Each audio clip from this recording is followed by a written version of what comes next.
The Palestinian militant group Hamas launched an unprecedented assault on Israel on the 7th of October, with hundreds of gunmen infiltrating communities near the Gaza Strip. About 1,200 people were killed, while the Israeli military says more than 200 soldiers and civilians, including women and children, were taken to Gaza as hostages. More than 14,000 Palestinians in Gaza have been killed in air and artillery strikes carried out by the Israeli military in response, according to the Hamas-run health ministry in Gaza. This is Kuya Nin's Amazing Stories, Israel-Gaza War History of the Conflict Explained.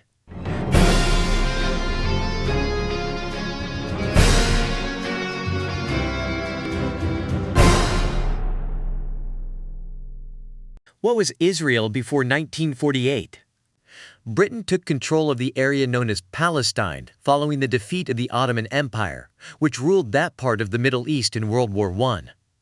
The land was inhabited by a Jewish minority and Arab majority, as well as other smaller ethnic groups.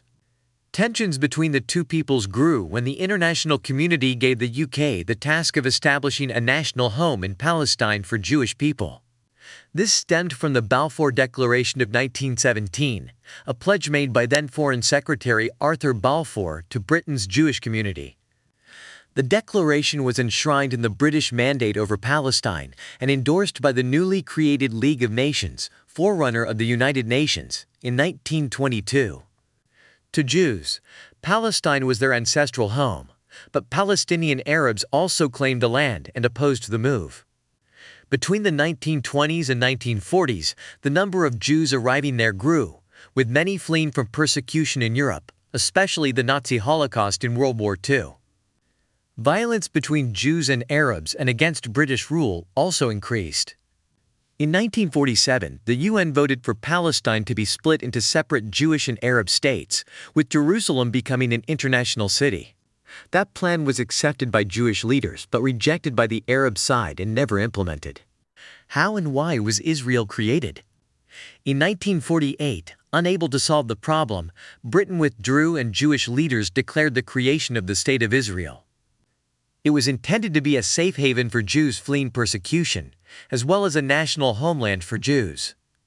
Fighting between Jewish and Arab militias had been intensifying for months, and the day after Israel declared statehood, 5 Arab countries attacked. Hundreds of thousands of Palestinians fled or were forced out of their homes in what they call al-Nakba, or the catastrophe. By the time the fighting ended in a ceasefire the following year, Israel controlled most of the territory. In a war in 1967, Israel occupied East Jerusalem and the West Bank, as well as most of the Syrian Golan Heights, Gaza, and the Egyptian Sinai Peninsula. Most Palestinian refugees and their descendants live in Gaza and the West Bank, as well as in neighboring Jordan, Syria, and Lebanon. Neither they nor their descendants have been allowed by Israel to return to their homes. Israel says this would overwhelm the country and threaten its existence as a Jewish state. Israel still occupies the West Bank and claims the whole of Jerusalem as its capital, while the Palestinians claim East Jerusalem as the capital of a hoped-for future Palestinian state.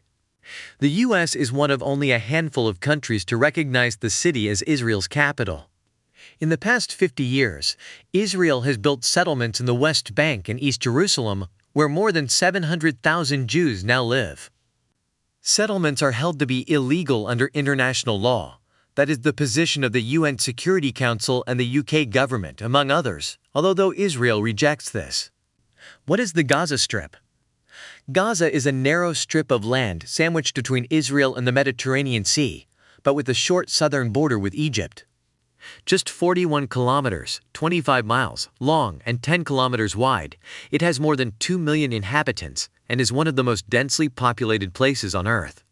In the wake of the 1948–49 war, Gaza was occupied by Egypt for 19 years. Israel occupied Gaza in the 1967 war and stayed until 2005, during that time building Jewish settlements. Israel withdrew its troops and settlers in 2005, though it retained control over its airspace, shared border, and shoreline. The UN still considers the territory to be occupied by Israel. What are the main problems between Israelis and Palestinians? There are a number of issues which the two sides cannot agree on. These include: what should happen to Palestinian refugees? Whether Jewish settlements in the occupied West Bank should stay or be removed? Whether the two sides should share Jerusalem?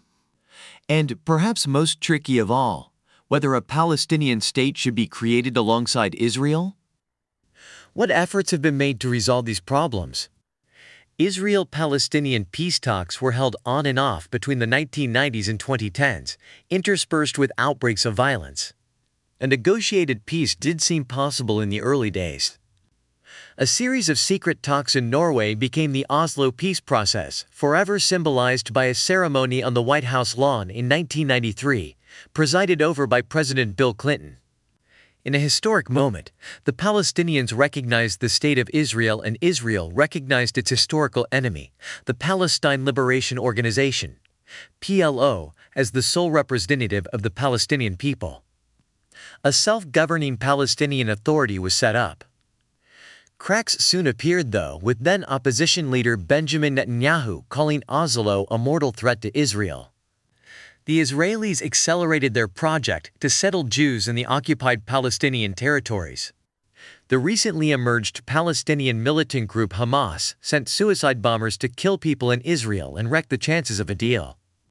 The atmosphere in Israel turned ugly, culminating in Israeli Prime Minister Yitzhak Rabin's assassination by a Jewish extremist on the 4th of November 1995. In the 2000s, attempts were made to revive the peace process, including in 2003 when a roadmap was devised by world powers with the ultimate goal of a two-state solution, but this was never implemented. Peace efforts finally stalled in 2014 when talks failed between the Israelis and Palestinians in Washington. The most recent peace plan prepared by the U.S. when Donald Trump was president was called the Deal of the Century by Prime Minister Netanyahu, but was dismissed by the Palestinians as one-sided and never got off the ground. Why are Israel and Gaza at war now? Gaza is ruled by Hamas, an Islamist group which is committed to the destruction of Israel and is designated as a terrorist group by the UK and many other countries. Hamas won the Palestinians' last elections in 2006 and seized control of Gaza the following year by ousting the rival Fatah movement of West Bank-based President Mahmoud Abbas. Since then, militants in Gaza have fought several wars with Israel, which along with Egypt has maintained a partial blockade on the Strip to isolate Hamas and try to stop attacks, particularly the indiscriminate firing of rockets towards Israeli cities. Palestinians in Gaza say Israel's restrictions and its airstrikes on heavily populated areas amount to collective punishment. This year has been the deadliest year on record for Palestinians in the occupied West Bank and East Jerusalem. They also complain of the restrictions and military actions being carried out there in response to deadly attacks on Israelis. These tensions could have been one of the reasons for Hamas's latest attack.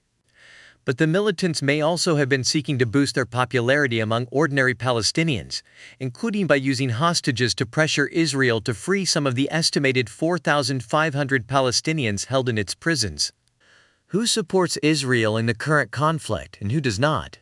The U.S., the European Union, and other Western countries have all condemned the Hamas attack on Israel. The U.S., Israel's closest ally, has over the years given the Jewish state more than $260 billion in military and economic aid, and has promised additional equipment, air defense missiles, guided bombs, and ammunition.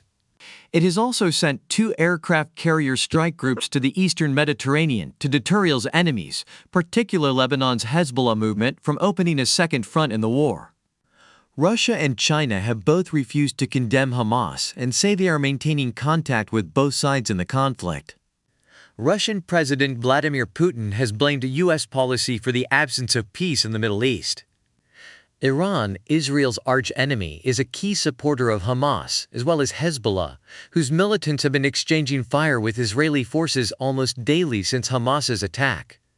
Questions have been asked about Iran's role in the Hamas attack after reports said it gave the go-ahead days before. Tehran has, however, denied any involvement.